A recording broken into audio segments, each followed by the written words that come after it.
Olá pessoal, bom dia, boa tarde, boa noite a todos os senhores que são inscritos no nosso canal Anotações de Processo Civil. Se você ainda não é, eu sou o professor Arthur Vieira e depois que eu concluí o meu doutorado em Direito Processual, eu resolvi me dedicar a esses veículos de comunicação para que eu pudesse transmitir aos senhores conhecimento jurídico de qualidade e de forma gratuita. Aqui eu vou pontuar o meu e-mail de contato para que eventuais interessados possam estabelecer um contato mais direto. Inclusive, nós podemos eventualmente considerar a hipótese de publicar um artigo científico em conjunto, tá certo?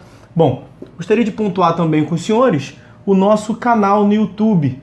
Se você ainda não é inscrito, basta clicar no ícone do livro que fica no canto inferior do vídeo para que você se inscreva. Sugiro também que você clique no ícone do sininho para que você possa ativar as notificações dos vídeos que são constantemente disponibilizados por aqui. Gostaria de apresentar também aos senhores a nossa plataforma acadêmica, arthurvieiracursos.com.br, onde os senhores encontrarão cursos online de modo gratuito, inclusive com a emissão de certificado válido em todo o território nacional, tá certo? Então, após a pausa, nós vamos tratar do vídeo de hoje. Então, meus amigos, no vídeo de hoje, nós vamos prosseguir a análise da pluralidade de partes. Vamos tratar a respeito da intervenção de terceiros, apresentar aos senhores noções gerais. Então, intervenções de terceiro como uma modalidade de pluralidade de partes.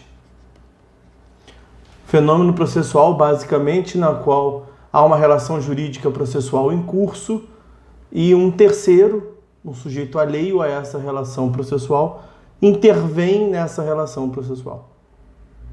Você imagina a hipótese dessa relação processual originária ser uma relação processual singular, um autor contra um réu. Então, com a intervenção do terceiro, nós teremos necessariamente a pluralidade de parte. Então, a intervenção de terceiros gera, no mínimo, uma pluralidade de parte. Então, é esse o tópico que nós vamos enfrentar aqui. Vamos tratar no vídeo de hoje a respeito de noções gerais sobre o Instituto. Bom, a intervenção de terceiros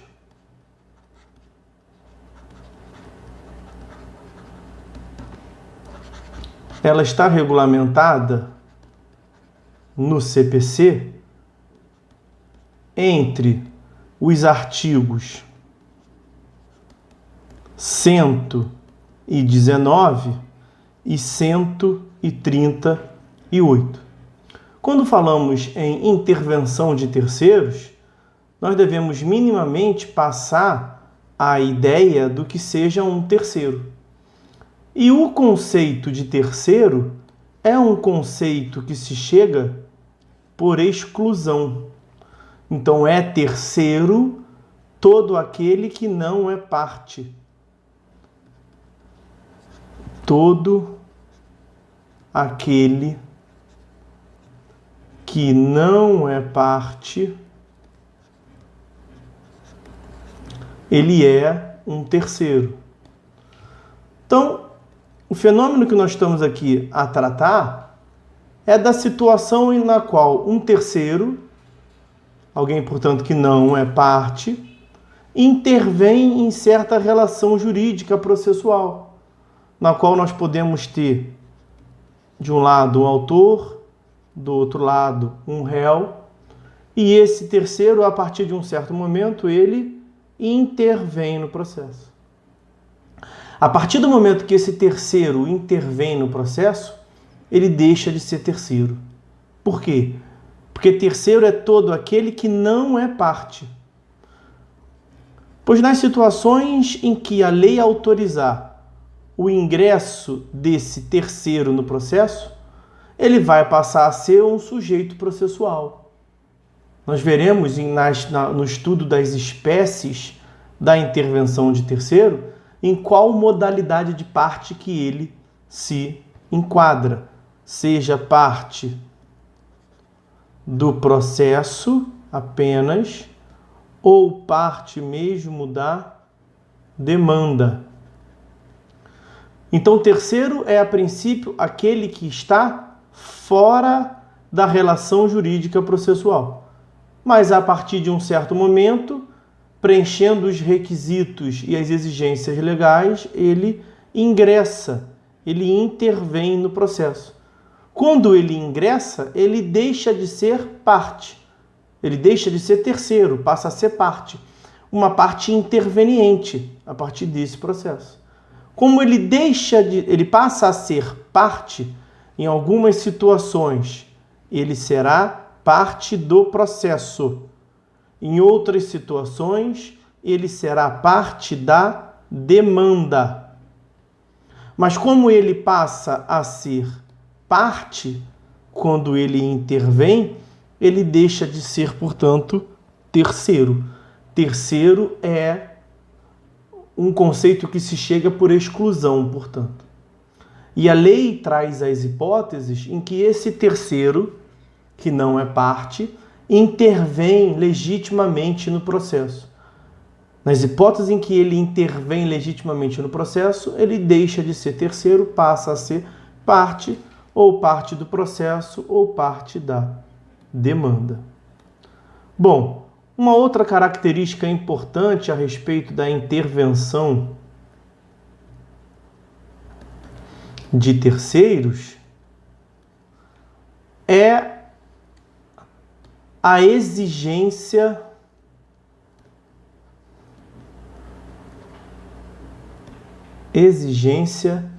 de previsão. Exigência de previsão em lei.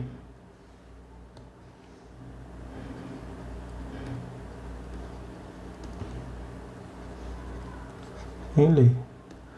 Já vimos que no Código de Processo Civil está disciplinado entre os artigos 119 e 138 do CPC. Mas não são apenas essas as hipóteses. Bom, quais são as espécies de intervenção de terceiro prevista aqui entre o 119 e 138 do CPC? São 5. Em primeiro lugar, assistência. Em segundo lugar, denunciação da lide. Terceiro lugar, chamamento ao processo. Depois nós temos o incidente de desconsideração da personalidade jurídica, o IDPJ, incidente de desconsideração da personalidade jurídica e, por fim, a previsão do amicus curiae. Todas essas hipóteses estão previstas entre os artigos 119 e 138 do CPC. Só que veja, a característica que nós estamos a estudar aqui agora é da exigência de previsão em lei, princípio da legalidade, não o princípio do Código de Processo Civilidade. Ou seja, tem que estar expresso em lei, não necessariamente no Código de Processo Civil. E aí nós temos as previsões dos artigos 788 do Código Civil e também o artigo 1698 do Código Civil, que trata de uma possibilidade de intervenção no processo, mesmo sendo o Código Civil, senhores. No 788 nós temos intervenção do segurado, 787 da seguradora, e nós veremos no momento próprio. No 1698, demandas que envolvam alimentos. Então, essas são as modalidades de intervenção de terceiro que nós estudaremos, mas nós falaremos das espécies, essas são, portanto, as espécies de intervenção de terceiro. E aí nós teremos uma aula própria para tratar das espécies de intervenção de terceiro. Aqui é somente noções gerais. Uma outra característica, um outro dado importante que nós devemos ver é a respeito da classificação das intervenções. Existem diversos critérios classificatórios. Bom, a classificação varia de acordo com o critério classificatório, né? Nós podemos falar em classificação da intervenção de terceiro quanto ao modo pelo qual esse terceiro ingressa no processo. A intervenção pode ser, nesse sentido, voluntária ou coercitiva. E nós temos um outro critério classificatório que diz respeito ao modo pelo qual o terceiro entra no processo. Se ele vira parte do processo, o interveniente que atua no processo, ou se ele, mais do que isso, vira mesmo parte da demanda. E um outro critério que nós poderíamos trazer é se há ou não uma ampliação subjetiva uma ampliação objetiva do processo. Então, a intervenção de terceiro pode ser sem ampliação. E quais são os elementos objetiva ou com ampliação? Quando se fala em ampliação objetiva, estamos aqui tratando a respeito dos elementos objetivos, né? Causa de pedir e pedido. Isso nós só poderemos verificar a voluntariedade ou a coercitividade. Qual é a natureza que o terceiro ingressa no processo, sendo parte do processo ou parte da demanda. Se há ou não, sem ou com ampliação objetiva, aí nós veremos no momento próprio, quando do estudo de cada uma das espécies de intervenção de terceiro. Vamos ver, um outro dado importante a respeito da intervenção de terceiro seria, vamos assim dizer, a sua razão. Quais são as razões de instituição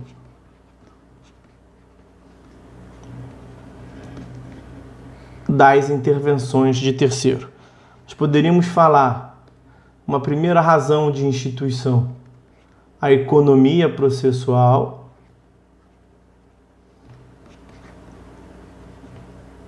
resolver em um processo só o que poderia ser ou deveria ser resolvido em mais de um processo. Veja, se a discussão jurídica travada no processo entre A e B pode repercutir na esfera jurídica de C, para que aquela decisão produza efeitos em relação a C, C deve participar desse processo em contraditório. Então, para evitar que nós tenhamos a instauração de um outro processo que C poderia mover em face do vencedor daquela demanda originária entre A e B, o ordenamento jurídico autorizou o ingresso de C, por exemplo. É, evidentemente, uma medida de economia processual. Um outro dado muito importante é a respeito da segurança jurídica. Quando se fala em segurança jurídica, nós estamos aqui basicamente preocupados em evitar decisões contraditórias.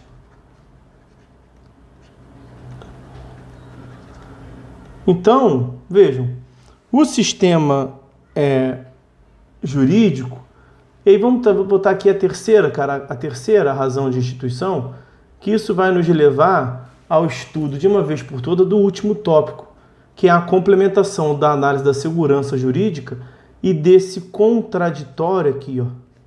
O contraditório ampliado quando da intervenção desse terceiro. Então essas são as razões de instituição: a economia processual, a segurança jurídica e o contraditório ampliado. Mas como eu lhes dizia, o que leva o sistema a permitir, são essas três razões, mas qual é a lógica central? É porque as decisões judiciais, elas produzem a coisa julgada em relação às partes entre as quais é dada. Mas há uma necessidade de se perceber a distinção entre coisa julgada é diferente dos efeitos da decisão. Então, o ordenamento jurídico ele trata bem a questão a respeito da imutabilidade da coisa julgada. Só que a coisa julgada, como nós sabemos, ela tem uma limitação subjetiva. Limitação subjetiva. Quando se fala em limitação subjetiva, está querendo dizer o quê? Que produz os efeitos ou decorre as consequências da coisa julgada entre as partes. É o que se encontra do artigo 506 do CPC. Aqui eu dizia aos senhores, no tópico anterior, que a intervenção de terceiros demanda previsão em lei e que o CPC tratava a partir do artigo 119, está aqui, ó, artigo 119. Só que aí vamos voltar ao que estávamos vendo agora. A coisa julgada material, ela protege, olha lá, artigo 506. A sentença faz coisa julgada às partes entre as quais é dada, não prejudicando terceiros. Então, pelo artigo 506, a coisa julgada, ela incide somente entre as partes, não podendo incidir efeitos prejudiciais, não podendo prejudicar terceiros. Só que a coisa julgada, ela deve ser entendida como um fenômeno processual distinto dos efeitos da decisão. Porque a coisa julgada, vejam, consta lá, a própria lei nos ajuda, ó, artigo 502, denomina-se coisa julgada material a autoridade que torna imutável e indiscutível a decisão de mérito. Então, quando nós falamos em coisa julgada, a coisa julgada se relaciona ao conteúdo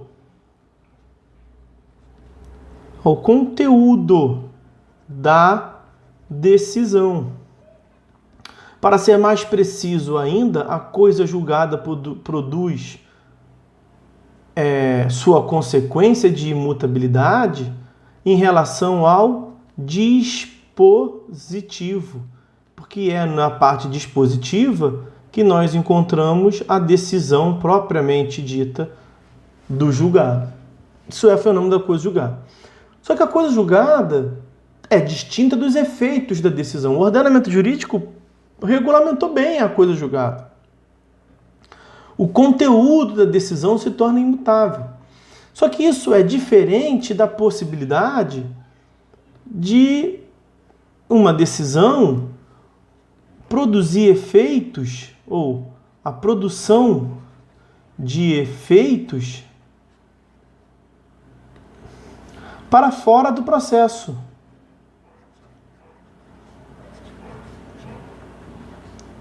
Esses efeitos que são fora do processo vão necessariamente produzir consequências em relação a terceiros.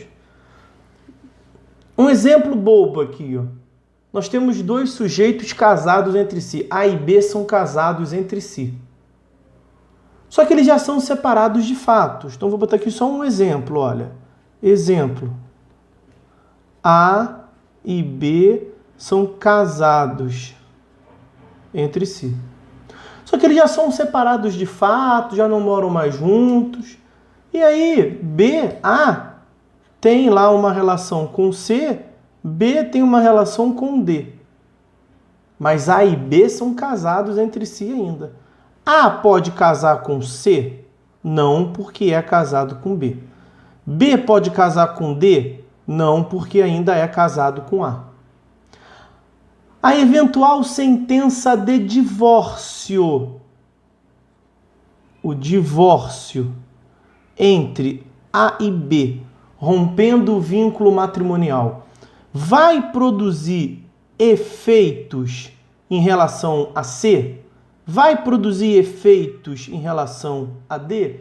Evidentemente que sim. C que não podia casar com A, agora pode casar. D que não podia casar com B, agora pode casar. Mas vejam, C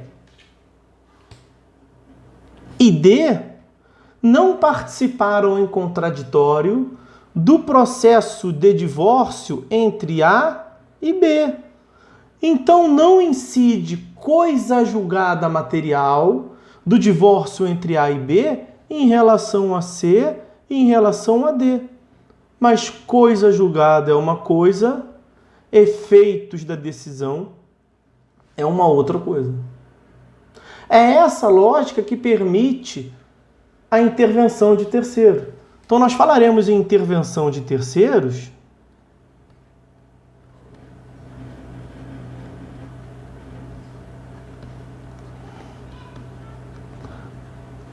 as hipóteses de intervenção de terceiro são situações nas quais a decisão do processo originário puder provocar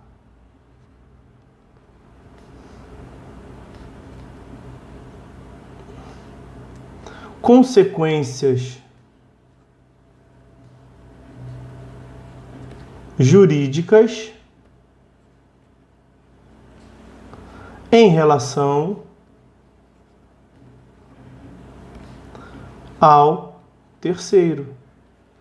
Então é necessário que o terceiro demonstre, é imprescindível a demonstração de um vínculo, de um interesse que não seja um interesse meramente moral, um interesse econômico, um interesse patrimonial, que seja um interesse jurídico. Esse vínculo entre as relações, aqui está, provocar consequências jurídicas em relação ao terceiro. Isso é o interesse jurídico.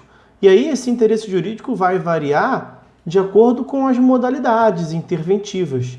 Nós veremos uma a uma devagarinho, mas a lógica geral é essa.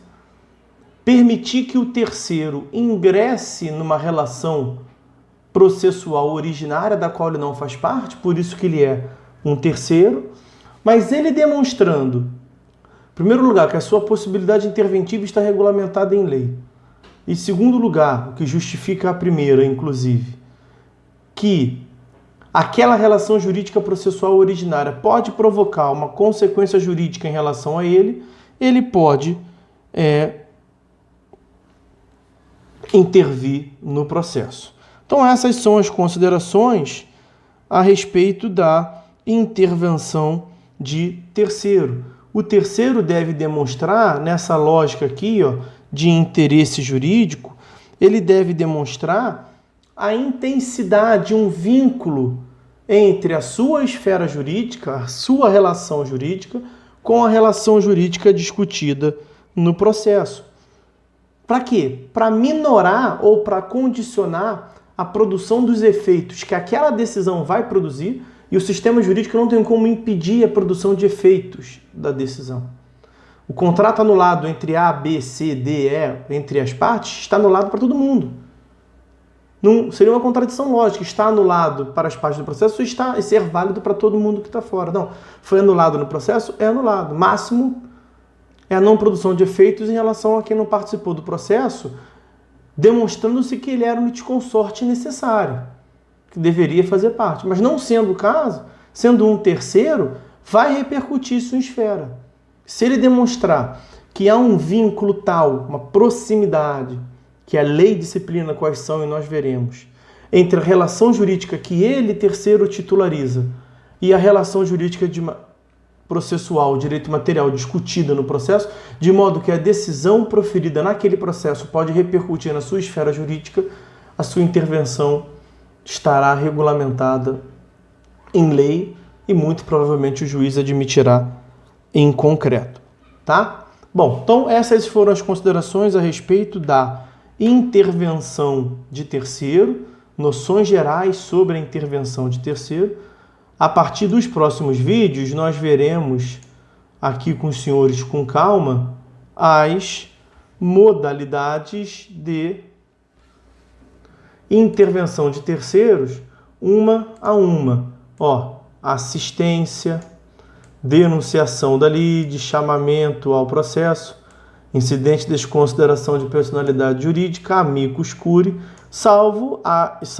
além daquelas regulamentadas na legislação de direito material no Código Civil, tá certo? Então, por hora é só, era isso que tínhamos para ver hoje. Fiquem todos com Deus e até a próxima.